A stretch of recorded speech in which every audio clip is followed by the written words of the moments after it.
ఆ బిడ్డ నీ పేరేనా? నీ పేరు నేట్రా పైకి రా, బయట పైకి రా, పైకి తీసుకురా. ఏం పేరు నీ పేరు? ఏం పేరు నీ పేరు? నేను చాలాసార్లు నా గొల్లపురంకి వచ్చినప్పుడు కూడా చిన్నపిల్లలు దొరుకుతారు. ఏంటో మన అంటే మోడీ గారి గురించి చెప్పినప్పుడు ఛత్రికి ఏం అర్థమైంది తెలియదు కానీ చప్పడు కొట్టాడు ఛత్రి. నాకు నిజంగా అనిపిస్తాయి, ఈ బిడ్డల భవిష్యత్తు కోసం కాకపోతే ఏం చేస్తాం? ఇప్పుడు నేను రక్షిత మంచినీరు వీళ్ళకి ఇవ్వగలిగేది ఏముంది?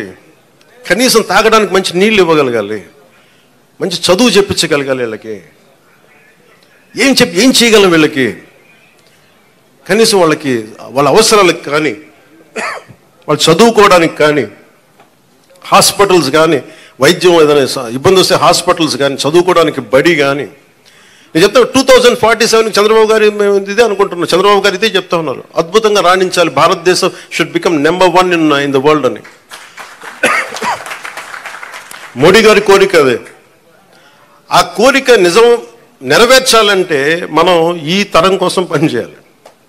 ఇలా నేను ఓట్ల కోసం ఇక్కడ తీసుకురావాలా? వీళ్ళ గుండెలు చేసి చెప్తున్నా, వీళ్ళకి భరోసా ఇవ్వడానికి వచ్చాను, మేము ఉన్నామని. నా బిడ్డల కోసం నేను ఎంత తపన పడుతున్నా నాకు తెలియదు, కానీ అందరూ నా బిడ్డలే అనిపిస్తారు నాకు. ఈ బిడ్డల కోసం నాకు అనిపిస్తుంది, ఈ బిడ్డల కోసం. ఇక్కడ మీకు మాట ఇస్తున్నా, నేను ఒక తరం కోసం కాదు, 2 తరాల కోసం పనిచేయాలి.